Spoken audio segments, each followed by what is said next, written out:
kesempatan hari ini itu adalah firman Allah yang terkait dengan bagian terakhir dari surah An-Nahl yang kemudian nyambung kepada ayat pertama pada surah Al-Isra. Ayat yang terakhir, kalau kita baca susunan Al-Quran itu, kita dapatkan bahwa ayat terakhir dari surah An-Nahl itu berbunyi. Surah An-Nahl itu sebelum surah Al-Isra. Allah berfirman, Innallaha ma'alladzina taqaw walladzina hum muhsinun. Bismillahirrahmanirrahim. Subhanalladzi asra bi'abdihi. Kata Allah di surah An-Nahl yang terakhir, Allah itu akan selalu bersama dengan orang yang memiliki dua kriteria. Yang pertama, orang itu bertakwa kepada Allah. Yang kedua, orang itu selalu berbuat kebaikan di alam semesta ini. Kalau kita kemudian sambung janji Allah, ini kan innallaha ma'a. Ma'a itu kata orang Arab ma'iyah, kebersamaan. Ibu kalau dibersamai dengan suami ke pasar, itu kan merasa tenang kan? Kalau uangnya tidak cukup, ada uangnya siapa itu? Suami. Karena uang suami, uang ibu. Kalau uang ibu sendiri. Nah, gitu kan? Ini logikanya kaum perempuan nih. Kalau perempuan ke pasar, bahwa suaminya, dia merasa ada manila. Kekurangan apapun, itu akan ditutupi oleh suami. Kalau ada orang berani menggoda ibu, karena ibu masih cantik misalnya, maka di situ ada suami yang menjaga. Ini namanya ma'ilah. Kita bisa bayangkan kalau saya disidra, ini kemana-mana bersama Al-Mukarram Bapak Bupati, itu insya Allah saya aman Pak Bupati. Mau bebek dengan sambal yang warna apa saja, itu kalau ikut Pak Bupati insya Allah bisa. Saya ikut ketua RT, dari semalam makan bebek, dikasih yang sambalnya hijau terus. Karena warna NU itu hijau. Saya tanya, apa ada bebek PDIP di sini? Yang sambalnya apa itu? Merah. Kalau ikut sama Pak Bupati, saya minta bebek apa saja, aman. Saya ditanya apa saja di sini, saudara siapa? Kalau saya bersama Pak Bupati, saya buka kaca jendela mobil, saya katakan, kau tidak lihat Al-Mukarram ini bupatimu, lancar perjalanan saya satu sidra. Itu baru bersama bupati. Saya dulu, rumah saya itu bertetangga dengan wakil presiden Indonesia zaman Orde Baru. Itu Pak Sudarmono. Saya dulu kecil itu nakal. Sekarang jadi kiai. Ya, tapi bukan syaratnya jadi kiai itu nakalnya harus kecil nakal, kan juga. Saya itu dulu Pak Wali, saya itu tidak punya SIM. Sampai hari ini saya tidak punya SIM. Saya bilang sama Kapolda Metro Jaya, saya itu tidak boleh bikin SIM. Oh begitu, kalau saya dikasih SIM saya terima. Tapi kalau saya bikin SIM, hilang kawanah saya. Jadi saya itu tidak punya SIM. Dulu sering ditangkap sama polisi. Rumah saya itu nomor 35A. Rumah wakil presiden Pak Sudarmono itu nomor 44. Saya kalau ditangkap polisi dulu, itu saya tidak pernah takut Pak polisi. Maaf. Ini contoh yang tidak baik, ini contoh yang tidak baik. Saya kalau ditangkap sama polisi, itu saya tidak pernah bantah polisi. Ditangkap, mana SIM-nya? Saya kasih kunci mobil, saya kasih STNK-nya, saya bilang, maaf Pak, saya banyak urusan. Tolong antar kunci ini sama STNK, kalau urusannya sudah beres, ke Jalan Senopati nomor 44. Padahal itu bukan rumah saya, Pak. Wakil presiden juga tidak kenal dengan saya. Tapi nyebut nama Jalan Senopati nomor 44 dengan menyebut Jalan Cendana nomor 8 di era Orde Baru itu menakutkan.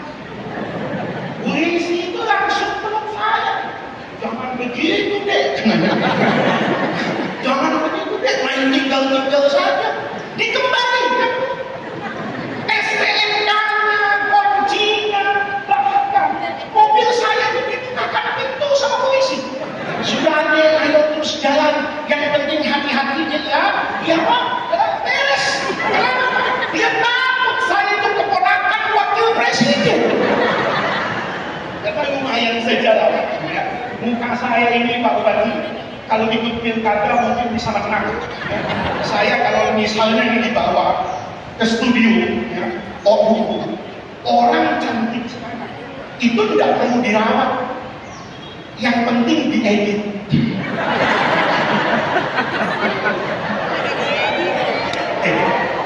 Ini saya ceramah benar apa tidak?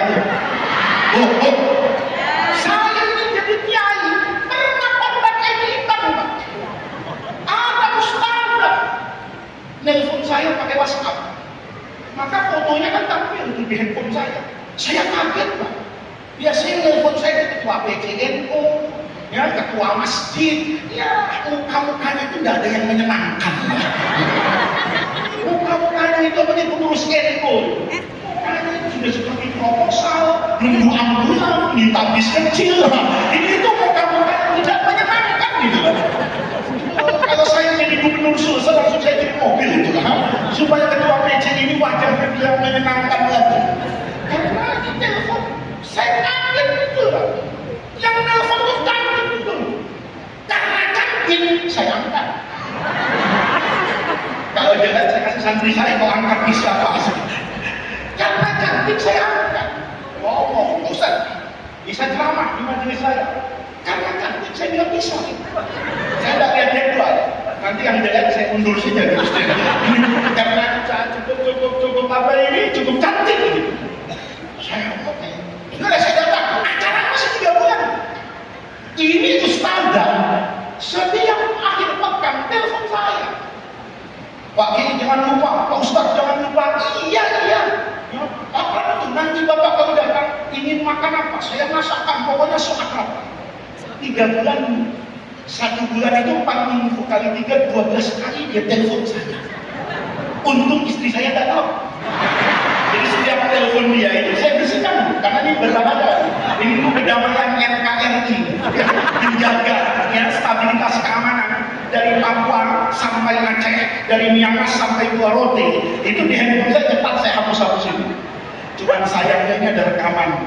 Nanti dikirim ke istri saya, repot saya balik ke Jakarta. Ini Bapak Ibu, begitu hari acaranya, saya datang. Betul, ibu-ibu semua. Yang laki itu cuma saya sama Koni. Yang lain itu perempuan. Ketika saya datang, ada satu perempuan itu, bahasa Jakarta itu lenjeng, genit. Ya. Genit, dekat-dekat dengan saya, nyapa. Saya pikir ini perempuan siapa? Baru kenal sudah seperti itu. Saya adem aja. Saya biasa aja, merasa tidak kenal. Lama-lama dia tidak paham. Dia tegur saya, Pak Ustadz lupa sama saya. Saya berpikir siapa ibu? Cuma untuk tidak menyakitkan hati perempuan, saya bilang ibu saya mohon maaf. Menurut dokter, saya ini sudah harus pakai kacamata. Mata saya ini sudah tidak benar ukurannya.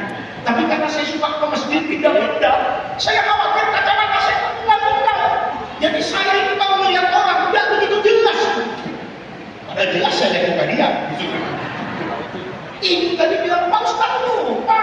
Saya Pak Ustadz yang sering telepon Bapak. Dengar dia ngomong begitu, hati saya menjerit. Innalillahi wa inna ilaihi raji'un.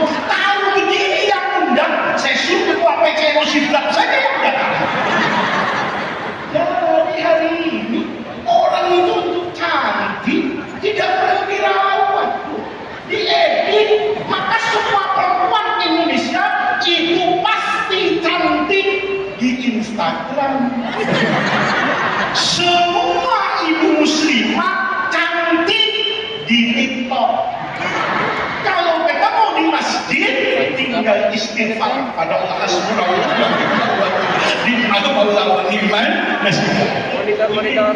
Jadi supaya tidak ngantuk para kementerian agama, beliau juga mestinya ngantuk. Karena ini dari malam dengan saya. Ini kepala kantor kementerian agama yang paling setia sama kiai ini dia. Nanti saya bilang sama Menteri Agama, tidak ada kepala kementerian agama sekabupaten pernah ikut saya sehari itu ceramah berkali-kali. Cuman kepala kementerian agama siram, ya, ini luar biasa. Nanti kepala kementerian agama ini cepat masuk surganya. Apalagi kalau nanti ketua PJNO diajak naik haji, lebih cepat masuk surga. Bapak Ibu sekalian, yang bukan saya saja, dia percaya kalau saya berhubungan sama Wapres, takut duduk di sini. Ya, dia peluk saya, jangan begitu deh, jangan begitu deh. Padahal saya baru menyebut nama wakil presiden. Bagaimana seandainya saya dibersamai oleh Allah Subhanahu wa Ta'ala. Kita punya suami kaya saya senang. Bagaimana kalau kita dibersamai sama yang punya suami? Bagaimana kalau saya dibersamai oleh orang yang punya kuasa terhadap nyawanya presiden? Bagaimana kalau saya ditemani oleh Tuhan yang maha kaya, yang la ta'khudhuhu sinatun wa la nawm? Ayat itu bilang Allah akan bersama. Bersama dengan siapa? Tidak disebutkan. Disebutnya di surah Al-Isra, Subhanalladzi asra bi'abdihi. Bi'abdihi itu siapa maksudnya? Nabi Muhammad. Nabi Muhammad di Quran itu dipanggil oleh Allah itu dengan beragam panggilan. Kadang dipanggil dengan pangkat tertinggi Rasul. Ya ayyuhar Rasul, balligh ma unzila ilaika min rabbik. Kadang dipanggil dengan panggilan Nabi. Ya ayyuhan Nabi yuharridul mu'minina alal kitab. Kadang dipanggil pakai nama. Wa ma Muhammadun illa rasul. Tapi waktu Rasulullah ada pada puncak derajatnya, dibersamai oleh Allah.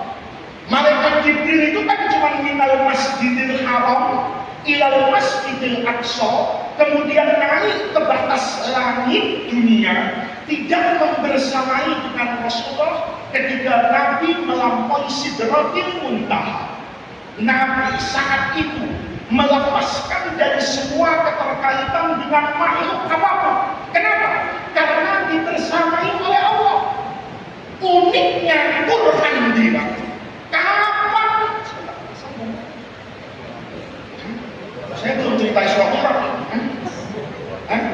Jam 6 ibu jam rusak yang dipakai ngaji. Jam 6 ya, kita supaya tidak tabrakan juga. Bapak Ibu sekalian, ketika Nabi naik ke atas, itu Nabi justru tidak disebut dengan Rasul, tidak disebut dengan Nabi, tidak disebut dengan Muhammad, tapi disebut dengan panggilan bi'abdihi hamba. Kalau ayat tadi mau dirubah hanya menggunakan bahasa Arab, tidak pada makna yang dikehendaki oleh Allah, itu dirubah dari salah.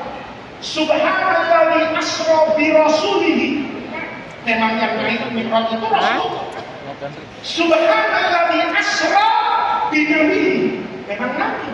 Subhanalladzi asra bi Muhammadin. Itu juga benar karena yang mi'raj namanya Muhammad. Tetapi oleh Allah dikatakan Subhanalladzi asra bi abdihi, bahwa puncak prestasi setiap orang, puncak karir kita sebagai manusia itu bukan karena menjadi nabi, bukan karena menjadi rasul, bukan karena namanya Muhammad, bukan karena jadi presiden, bukan karena jadi kiai, tapi puncak prestasi itu kapan saudara, ibu, bapak, pak bupati, saya bisa menjadi abd dan hambanya Allah. Ini kalau diceritain lama lagi. Tapi kalau kita pakai cerita, ini mudah. Jadi hamba itu gimana sih? Jadi hamba itu semua manusia yang menghambakan dirinya kepada Allah pasti akan dibersamai oleh Allah. Menghadapi apapun pasti akan selesai. Apa contohnya? Sebelum Nabi Muhammad, kalau bapak saya ceritain Nabi Muhammad nanti berpikir itu kan istimewanya apa? Oh enggak.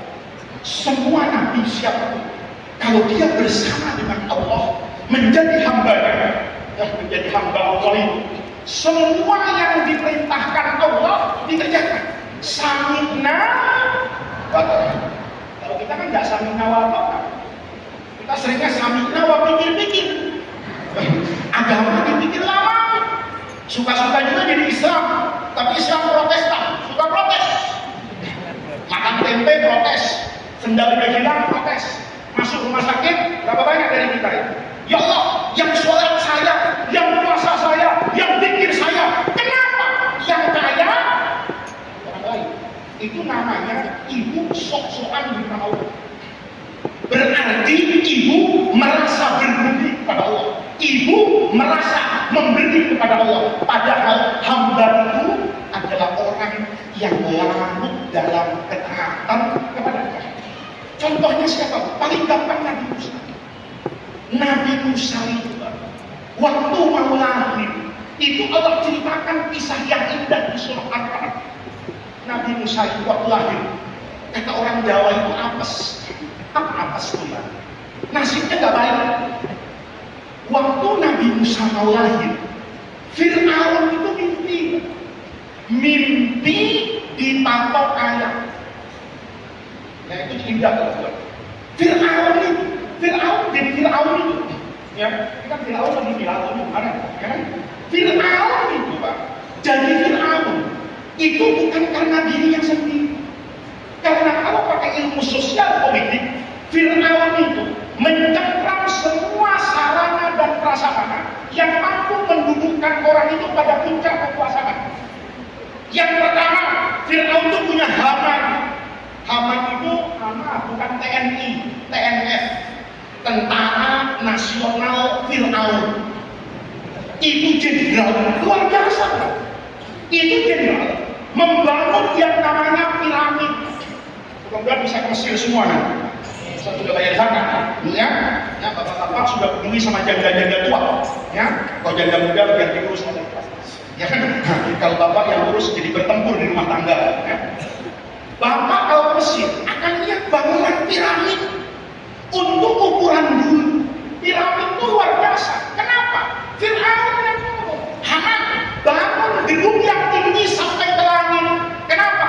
Kau sampaikan pesanku kepada Tuhan yang Musa. Aku tunggu untuk berkelahi di Sidra. Itu jenderal yang paling brengsek itu Haman. Kenapa? Berani nantang Allah. Tuhan. Itu jenderal yang paling berani sujud di kakinya Fir'aun. Fir'aun didukung oleh siapa lagi Pak? Oleh yang namanya Korun. Ini orang kaya paling terkenal. Buktinya kalau itu di Sidra di belakang rumahnya gali-gali tanah. Tidak sengaja begitu digali ketemu emas. Tidak banyak sih, 10 kilo. Ibu bilang harta siapa? Harta siapa? Harta Karun. Padahal Korun tidak pernah Sidra. Tapi semua harta di dalam tanah disebut hartanya. Oh, itu orang kaya yang paling kaya. Itu sujud di kakinya Fir'aun. Yang ketiga Balaam. Balaam ini kiai hebat. Tapi mazhabnya keluar dari NU. Kalau NU itu kan mazhabnya 4. Mazhab Hanafi ikut Imam Abu Hanifah, mazhab Imam Malik yang Maliki ikut Imam Malik bin Anas al-Asbari, mazhab Asy-Syafi'i ini Muhammad bin Idris Asy-Syafi'i, ini mazhab Hambali Ahmad bin Hambal. Ini mazhab 4. Balaam itu mazhab kelima.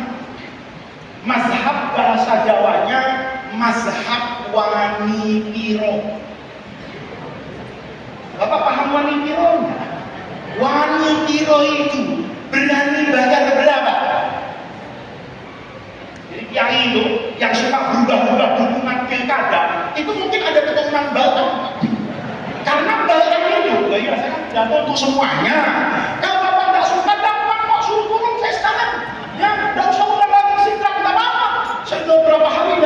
tidur malam dengan benar ini. Saya mudah diundang orang ini tidak bisa. Bahkan itu kiai, orang hebat, tapi bahkan itu logikanya selalu searah dengan berapa logistik yang didapat. Pendapatnya selalu disesuaikan dengan pendapatan. Jadi kalau raja bilang, "Kiai, dukung saya," siap. Bisa nggak kirim 1 miliar ke saya? Kalau kirim 1 miliar, saya dukung. Nggak kirim 1 miliar, tidak saya dukung. Ada kiai kayak gitu, turunan bangsa. Terang-terang, politik, militer, ekonomi, agama itu dikuasai oleh Fir'aun.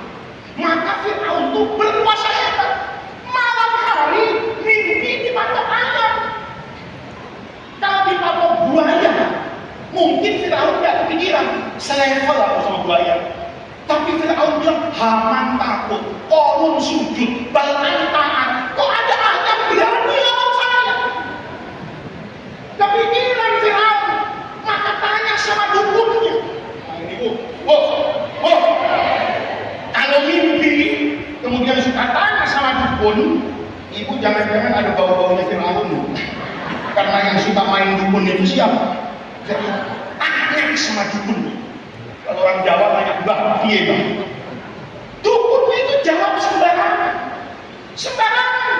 Tapi semuanya Allah buat benar supaya nanti orang tahu siapapun yang berhadapan dengan hamba yang menghambakan dirinya kepada Allah, dia pasti kalah, dia pasti hancur sehebat apa. Ngomong ini dukunnya, "Tuan, malam hari ini lahir anak laki. Anak itu yang akan menghancurkan kekuasaan Tuhan."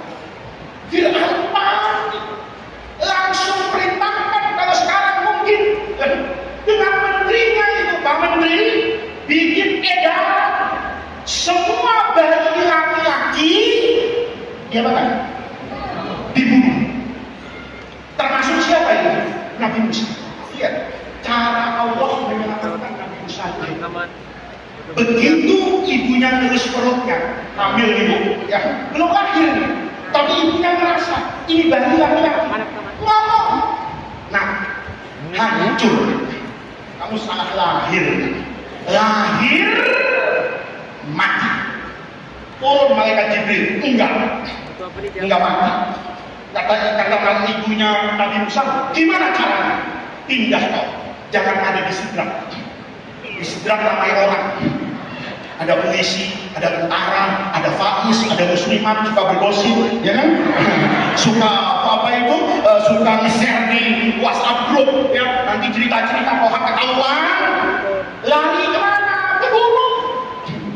Perempuan kalau hamil, sukanya di kota apa di gunung? Di kota, karena rumah sakit banyak. Kalau di gunung, siapa yang mau bantu ibu lahiran? Nggak ada. Tapi kata mereka Jibril, kamu menghamba tak sama? Kalau kau bilang ke kanan, kamu ke kanan enggak? Siap, kata ibunya. Pindah. Lahir menyepi Nabi Musa. Begitu lahir, Jibril datang. Kata Jibril, "Bu, cepat atau lambat anak ibu nangis. Cepat atau lambat orang akan tahu di atas gunungnya ada anak laki-laki." Kata ibunya, "Gimana cara menyelamatkannya, Jibril?" "Gampang," kata Jibril. "Saya akan selamatkan, tapi sekarang wa auhayna ila ummi Musa an ardihi." Susui dulu. Ya, itu dalam banyak riwayat Nabi Musa itu disusui secara cepat sama ibunya. Jadi kalau bayi biasanya sudah sendawa, apa sendawa? Sendawa bahasa Jawa. Wah, kenyang. Biasanya kan bayi ini tahu. Kalau ini enggak, disusui lagi. Ya, maka bayi Nabi Musa itu cepat besar dibanding bayi yang lain. Ibunya Nabi Musa enggak pernah tahu mau diapakan. Begitu agak besar, malaikat Jibril itu dulu. Faidah hifti alaihi. Bu, takut kan?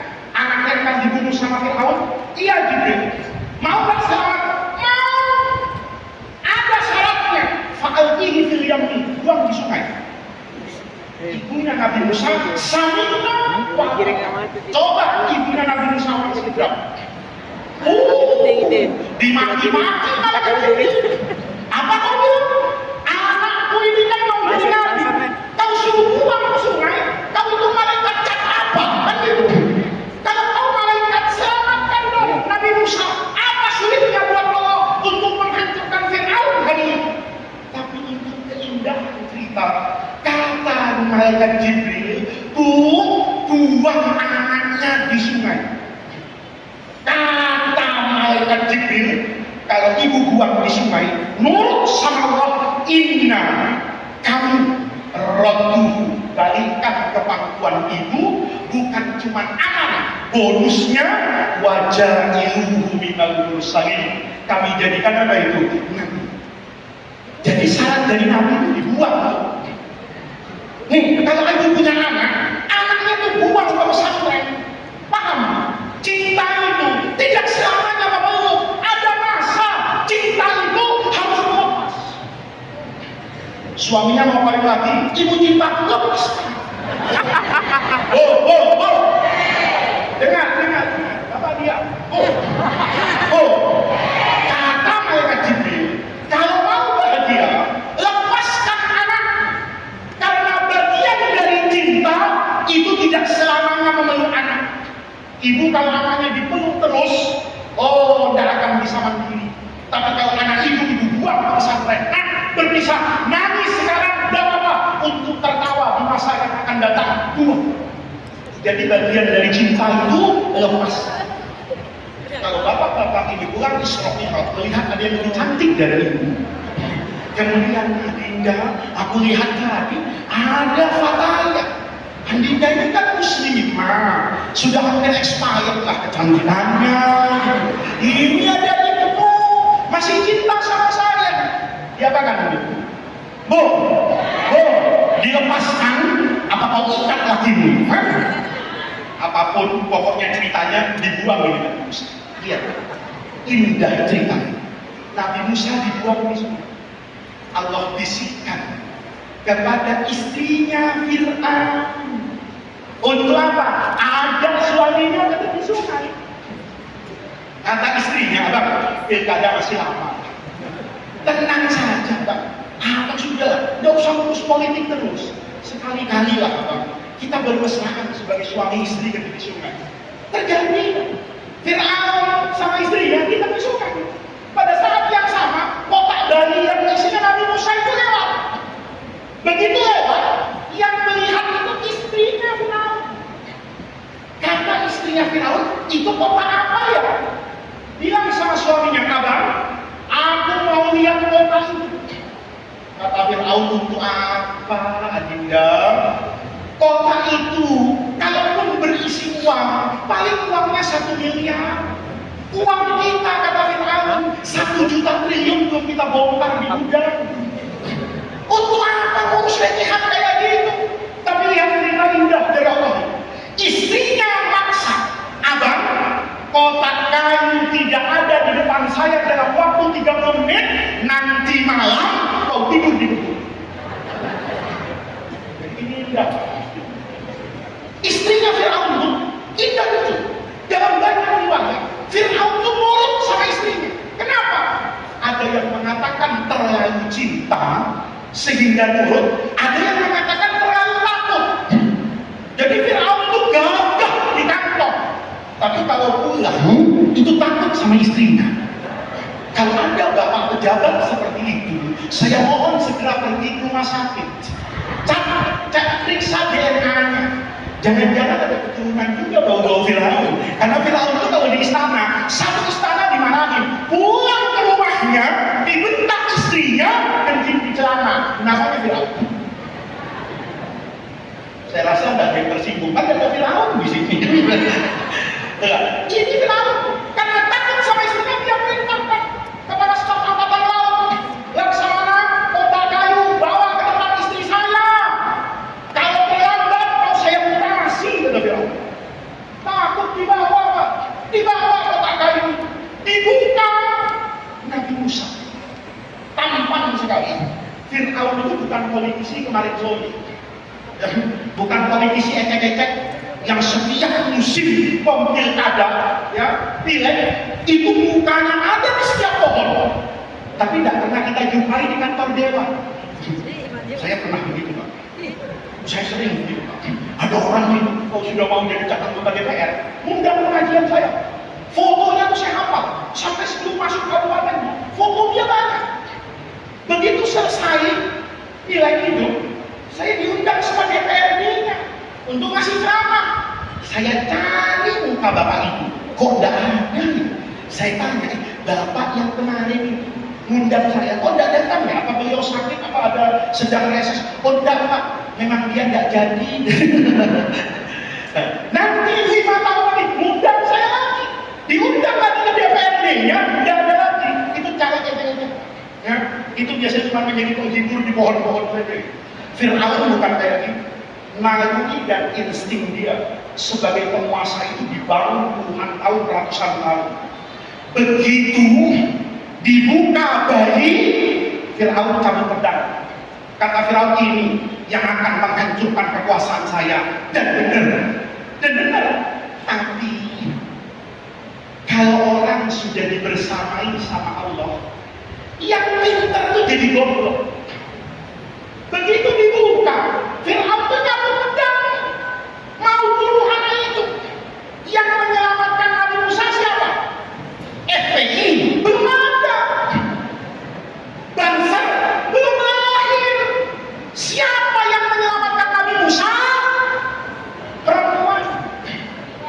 Bisikan istri Fir'aun. Begitu lihat Nabi Musa tampan dibuka, itu istrinya Fir'aun itu langsung senang sama Nabi Musa, dipeluk suaminya dari belakang. Nah, soal peluknya bagaimana saya tidak jelaskan ya. Bapak nonton film India, imajinasinya lebih bagus dari cerita saya ini pasti ya. Bapak itu Fir'aun dipeluk dari belakang, istrinya ngomong, latak dulu, jangan bunuh asa yang faham. Siapa tahu anaknya ada manfaat. Karena Fir'aun itu jadi pejabat atau dia tidak akan mengeluarkan kebijakan kecuali kebijakan itu menguntungkan kepada Fir'aun. Itu kebijakan Fir'aun. Asa yang faham. Tapi bukan itu yang dimaksud. Yang dimaksud itu yang kedua. Al-Nakta tidak ubah. Ini mohon maaf. Istrinya Fir'aun sedang memainkan perasaan yang tersembunyi di dalam diri Fir'aun yang bertahun-tahun berusaha dia tutupi dengan kekuasaan dan harta. Apa itu? Fir'aun ditakdirkan oleh Allah itu aktif. Aktif itu bahasa Arab, bahasa Indonesia-nya itu mandul, tidak bisa punya anak. Maka istrinya bilang, ini anak tampang, kita angkat jadi anak. Abang dipanggil presiden tiap hari, dipanggil raja tiap hari, dipanggil panglima tiap hari, tapi seumur hidup belum ada yang manggil abang itu ayah. Apa abang tidak kangen ada anak tampan memanggil ayah di rumah? Lihat, hebat kan cara Allah menyelamatkan Nabi Musa. Itu Fir'aun yang pintar, dibisikin begitu sama istrinya, jadi goblok. Semenjak itu sejarah mencatat banyak laki-laki pintar dibisikin sama istrinya jadi bodoh. Fir'aun tidak bodoh. Seandainya dibunuh begitu selesai. Tidak ada kisah Nabi Musa sama, tidak ada. Bunuh selesai. Tapi bisikan istri itu dahsyat. Ketua itu hati-hati juga. Sama, saya juga hati-hati. Saya setiap hari banyak ketemu muslimah. Ya, makanya saya mau ketemu muslimah itu selalu sarungan. Ya, saya kalau pakai sarungan begini, kan ibu-ibu tidak berani dekat-dekat dengan saya. Dekat-dekat dengan saya bacakan Yasin Fadilah, Bu. Ya. Perempuan itu dahsyat. Itu ceritanya. Nggak jadi, Bu. Nggak jadi. Pedang yang sudah siap bunuh dimasukkan sama Fir'aun. Ngomong Fir'aun sama istrinya. Benar. Angkat jadi anak. Itu yang angkat Nabi Musa dari kota itu Fir'aun. Diangkat, dicium seperti seorang laki-laki yang merindukan anak puluhan tahun. Dia cium dengan penuh kasih sayang seorang bapak. Apa kata Tuhan? Faltaqatahu alu Fir'aun, yang mumut Fir'aun. Kenapa? Sepi Sepintar apapun Fir'aun, mereka kalah dengan Allah Subhanahu. Iya, cerita kalau diterusin indah, dipungut sama Fir'aun. Dia main ke pasar kemana, Nabi Musa ketawa-ketawa senang. Namanya dari hutan ke kota. Tapi lama-lama bayi Musa nangis. Kenapa nangis? Kenapa nangis? Haus. Begitu haus, nangis. Kata ajudannya, kenapa nangis ini? Haus Tuhan. Pasti minta minum. Namanya raja, dia telepon semua toko, Alfamart, Indomart, mudah-mudahan nanti Endomart, ya kan? Mudah-mudahan, ya. Saya datang Sidrap sudah punya Endomart. Kan begitu. Jadi Endom semangat, punya Endomart nanti. Mudah-mudahan punya hotel, ya kan? Oh, itu hebat, punya Endomart semua di dalam hotel. Anak saya mau susu. Siapkan, disiapkan bu susu tawar, rasa vanili, coklat, rasa apa lagi bu? Semua disediakan dengan botol-botol. Diantar ini Fir'aun antar anaknya. Ayo nak, ini susu-susunya, ayo minum. Kata Jibril, jangan. Itu susunya sapi. Kalau diminum sama engkau Musa, nanti kau jadi nabi suka nyeruduk. Itu susunya bandot. Nanti kau jadi nabi, nafsunya tak bisa dikendalikan kayak bandot. Tidak mau minum. Nabi Musa itu nangis tapi tidak mau minum. Fir'aun bilang, mau apa nak? Kata pas pampresnya, kata ajudan rajanya, tidak mau mungkin susu sapi. Maunya apa? Susunya ibu-ibu. Masa saya bilang susunya bapak-bapak? Saya bilang, bapak ini pikirannya kemana-mana. Kita itu ngaji, jangan terlalu dalam pikirkan susu. Nanti kalau pulang cari susu masing-masing, gitu loh. Bener kan? Kata yang, Tuhan, tidak mau ini susu binatang. Mau apa? Susu ibu-ibu. Sama Fir'aun dikumpulkan Pak. Pengumuman semua ibu-ibu yang punya susu kumpul di Islamic Center. Diperiksa Pak. Dinas kesehatan. Siapa susunya yang paling sehat? Ada nenek-nenek datang mana bisa? Ini susu mau expired. Keracunan memang aja mau susu ini, kata siapa? Nenek-nenek saking ingin, karena Fir'aun bilang loh, Fir'aun tuh tahu ibu-ibu ini susunya bagus kalau perasaan ini. Jadi kalau di bapak lihat ada ibu nyusui, bayinya nendang-nendang nggak tenang, itu banyak nyotang biasanya. Tapi kalau banyak utangnya tenang, banyak tenang. Fir'aun bilang, siapa yang bisa menyusui anak saya buat jadi orang yang paling bahagia di Memphis di sini. Waduh, semua ibu-ibu langsung sholat duha berdoa. Doanya cuma dengan dua kata, Allahumma ma'u, Allahumma suka, Allahumma ma'u, Allahumma suka. Kata Fir'aun, satu kenyotang 1 juta. 1 juta. Kalau 40 bang, kebeli sama HM itu cuma modal 40 juta. Ya bener kan? Semua ibu Allahumma ma'u, Allahumma ma'u. Kepala dinas sudah bilang, ini susu yang paling sehat. Sudah diperiksa di laboratorium ilmu kesehatan masyarakat Universitas Hasanuddin. Ini ASI yang paling sehat. Digendong, ayo nak, ini susu ini. Minum Nabi Musa, dijaga sampai gede. Jangan al-irku dasas, nyusu darah itu nurun. Ibu, kalau nanti punya anak rajin joget, saya yakin ibu masih mudanya suka goyang TikTok. Kenapa? Al-irku dasas. Jadi kalau kita itu mau punya anak soleh, gampang kok. Kita jadi orang soleh. Kalau ibu mau punya suami soleh, gampang. Ibu jadi perempuan soleh. Minum nih Nabi Musa. Ini mak, nggak ada. Panik. bodoh. Saudaranya Nabi Musa yang perempuan itu disuruh sama ibunya ngikuti Nabi Musa yang dibuat. Dia akan bermuara kemana, kau ikuti nih saudara. Adik kakak perempuannya ini, kakak sepupunya ini nggak tega lihat Nabi Musa itu kehausan. Karena nggak tega, dia salah ngomong ke Firaun. Dia abadikan dalam Quran ini, hal adulluka ala bahli baitin yakuluna. Firaun mau tahu nggak?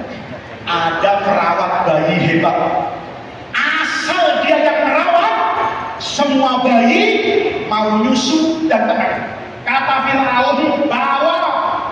Aduh, ada di Manado. Firaun telepon sama Garuda, kau bawa itu ibu-ibu ke Sidrap sekarang. Setengah jam tidak sampai, kau sentasi itu bawa becak. Kata Firaun.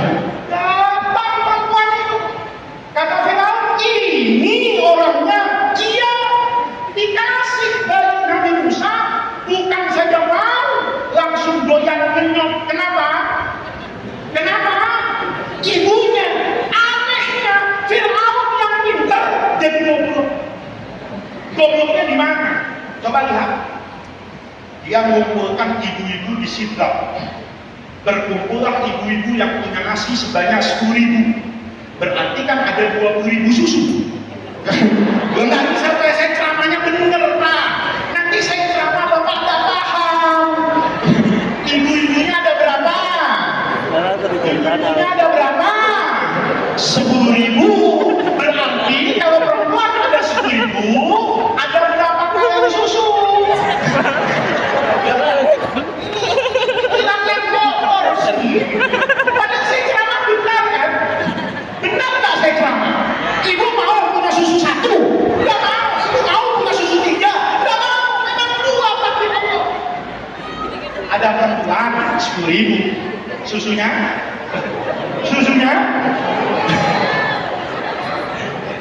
Ini yang serius betul ya Bu. Saya agak ketawa gini tapi ibu ngantuk. Karena saya juga ngantuk. Ya, kalau orang ngantuk, ketemu sama orang ngantuk repot kita.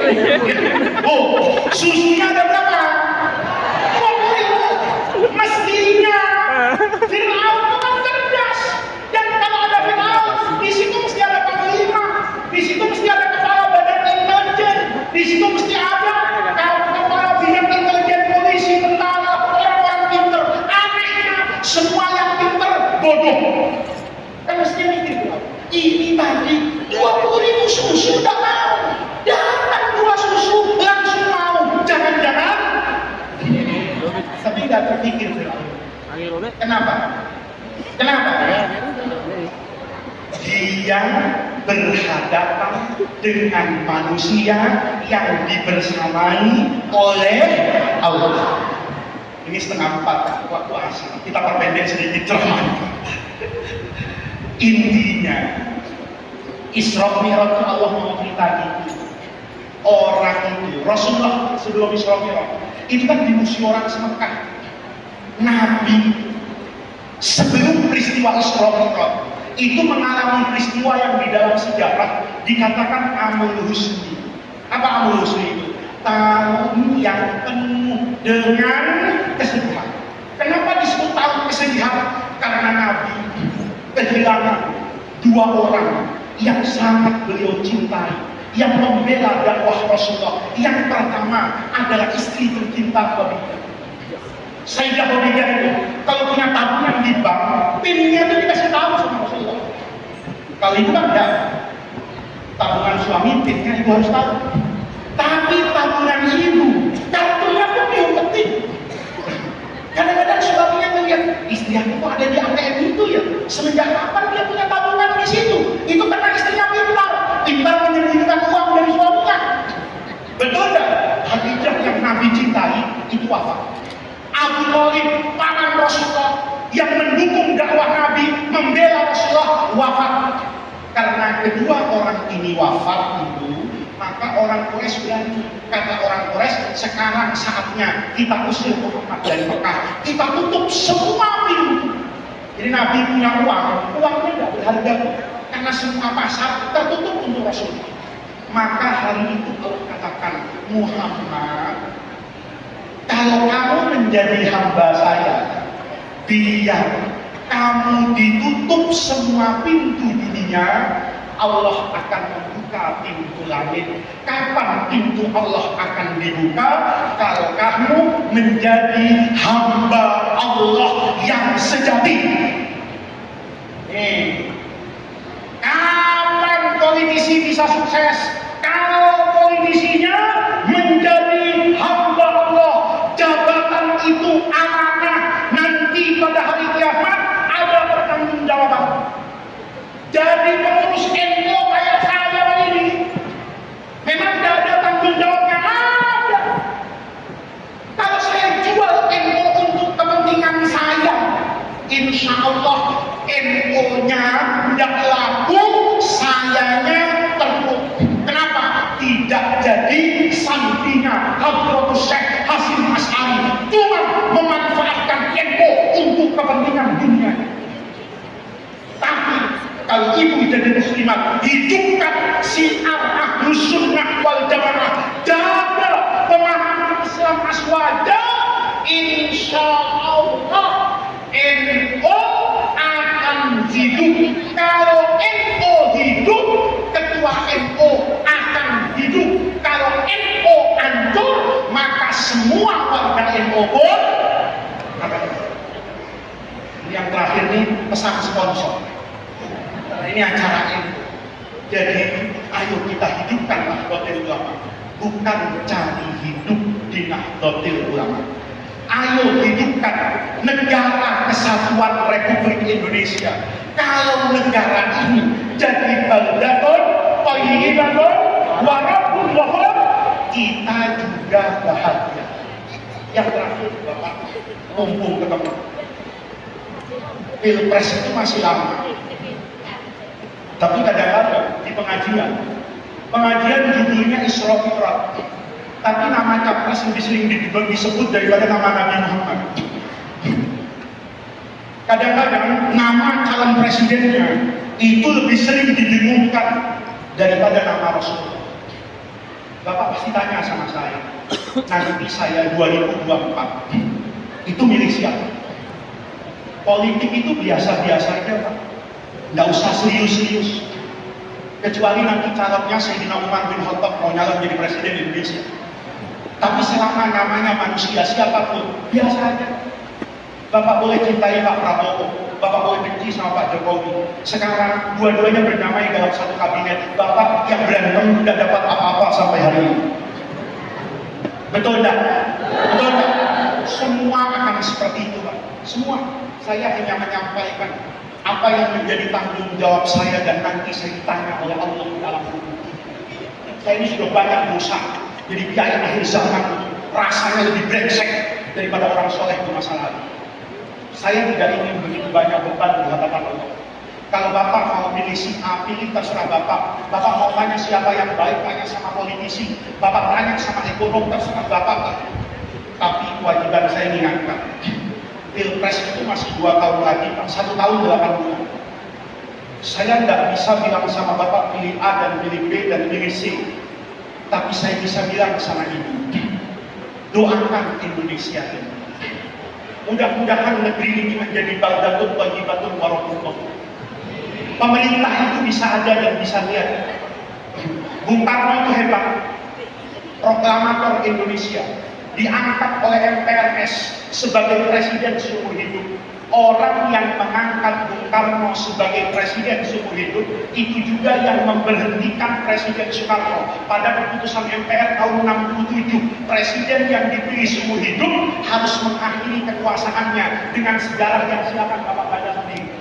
Naik Al-Mukarram Presiden Soekarno, hebat.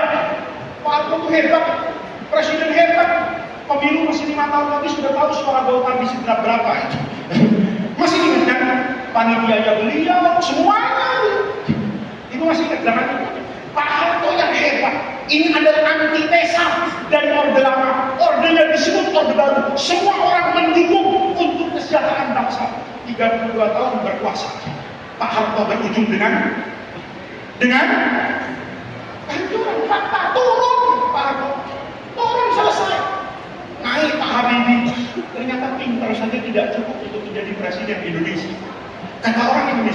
Sekali-kali jangan teknokrat, jangan orang pintar, kiai yang jadi presiden. Gus Dur naik, benar Pak. Tapi faktanya turun di tengah jalan. Siapa yang menurunkan Gus Dur? Ya orang yang mengangkat Gus Dur itu yang mengangkat mereka kepentingan Gus Dur. Itu politik, tidak ada cinta abadi, yang ada kepentingan. Turun presiden wahid. Kata ibu-ibu, negara ini tidak pernah beres karena yang ngurus laki-laki.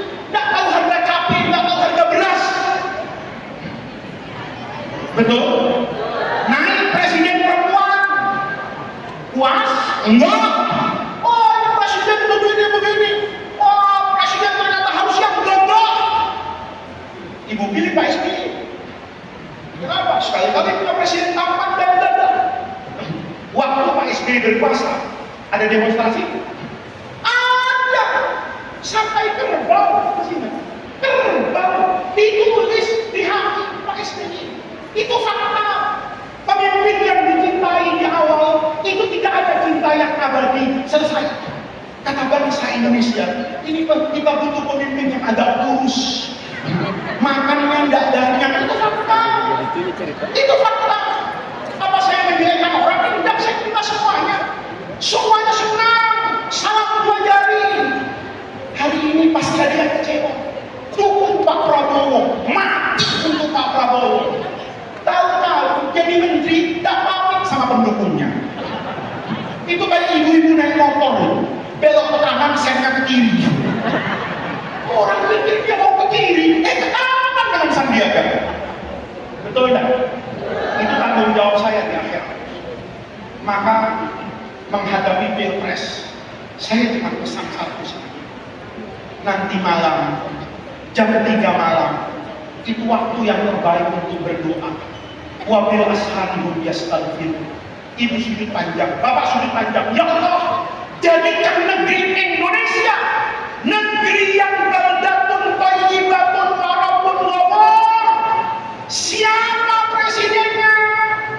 Kalau ternyata Pak Jokowi bisa membawa bangsa ini menjadi baldatun thayyibatun wa rabbun ghafur, mudah-mudahan terpilih sampai 10 periode.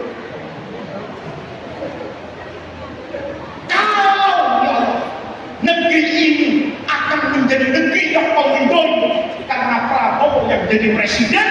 Mudahkan jalan Pak Prabowo untuk menang Pilpres 2020.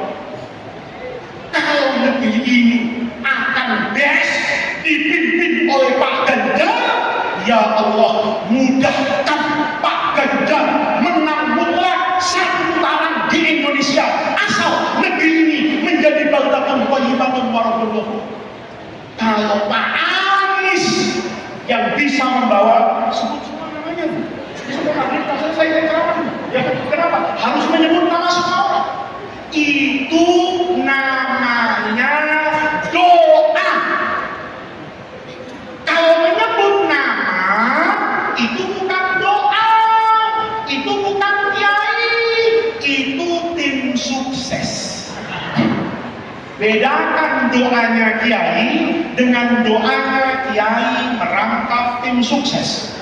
Kalau doanya kiai, dia akan sebut semuanya karena dia tidak punya kepentingan kepada pribadi calon presiden. Dia cuma punya kepentingan kepada NKRI, kepada UUD 45, kepada Pancasila, kepada ajaran agama yang harus hidup di tanah yang berdasarkan Pancasila itu. Saya tanggung jawab saya. Ya, nanti di akhirat saya jadi bawa-bawa dosa bapak. Nanti kalau bapak coblos orang, jangan bawa-bawa saya. Saya tidak pernah bilang begitu. Nanti bapak istikharah, minta petunjuk 1 tahun sebelum pilpres, doa Allahumma inkana Jokowi, inkana Prabowo, inkana Anies, inkana Erik, inkana Khofifah, inkana Anies, inkana Ganjar, inkana sampai inkana ketua NU, inkana Katib Surya NU, dia yang memudahkan jalannya. Aman negara? Aman negara? Pak, politik Islam itu penting, tapi ibadah Islam itu lebih penting. Berteriak Mendukung orang baik itu penting, tapi lebih penting lagi mendoakan negeri ini untuk menjadi negeri yang baik. Ini yang bisa saya sampaikan pada kesempatan yang baik ini. Saya dapat terima kasih. Selama di Sidrap saya selalu merasa bahagia. Ya, saya tadi sudah telepon istri saya. Istri saya itu orang yang selalu peduli dengan kesehatan suaminya. Jadi kalau makan, saya itu diingatkan sama istri saya. Tapi saya minta kepada istri saya untuk memberikan dispensasi atas kepulangan saya dari Sidrap. Karena saya sendiri merasa beban badan saya udah besar. Di Sidrap tambah besar. Kenapa? Makannya luar biasa. Saya baru tahu di sini itu ada sarapan dan ada makan pagi. Saya nggak pernah diundang orang sarapan ya sumber. Saya tadi di masjid itu kapan? Saya ambil roti 3. Saya pikir habis itu kantor roti yang enggak. Tahu-tahu dia tidak makan bebek hijau, bebek kuning. Pagi-pagi, saya tanya, kan kita sudah sarapan. Itu sarapan.